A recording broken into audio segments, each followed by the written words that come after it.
North Carolina. Thank you, Mr. Chairman. And I thank our witnesses for being here today. An important topic that you're dealing with. Dr. Cooper, the Parent Plus program has been regarded by many as the most predatory program in the federal student loan portfolio. Like Grad Plus, these loans have origination fees 4 times higher than the Stafford loans provided to students and a 9% interest rate, which is higher than many private student loans today. Moreover, Parent Plus loans have no limit on how much parents can borrow. Can you discuss the harms of Parent Plus as well as who is actually benefiting from these programs? Thank you, Dr. Foxx.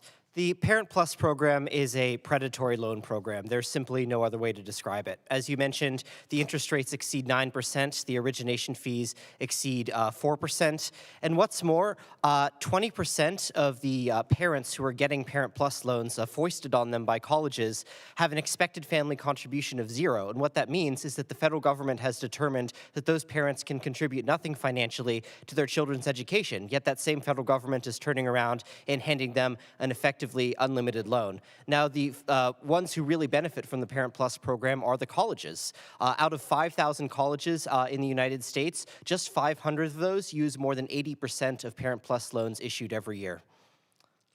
Let me do a follow-up on it. Last Congress, my colleagues on the other side of the aisle claimed that the reforms included in the College Cost Reduction Act, which sunset the Parent Plus program and reformed undergraduate lending to allow for more flexible borrowing limits, would, quote, cut off access to federal aid for half of students. From your expert perspective, is this actually true? I think that reflects a misunderstanding of what the College Cost Reduction Act actually does. Only 10% of college students even use Parent Plus dollars, so it's impossible for half of students to be affected by that. And as a matter of fact, the Urban Institute found that over 90% of college students would be unaffected by the limits imposed in the College Cost Reduction Act. Who would be affected are the schools that are simply charging outrageous amounts and forcing the amount onto parents. And I would say not allowing those schools to foist unlimited loans onto parents is a feature, not a bug. Well, a bit of hyperbole then there, right? Mr. Taylor, I know employers are thinking about student debt of their employees. We've been trying to address that issue here. I find it crazy that we allow people to borrow unlimited amounts through the Plus loan program. And worse, that we allow parents and even grandparents to borrow unlimited amounts when the federal government has determined they have no ability to pay them off, as Dr. Cooper just said.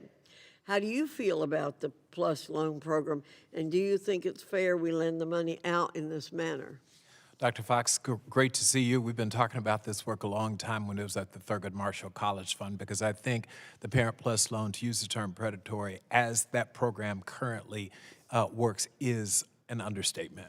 We have seen, I understand access and the importance, particularly in the graduate school, of graduate plus type programs and wanting to help diversify our nation's workforce.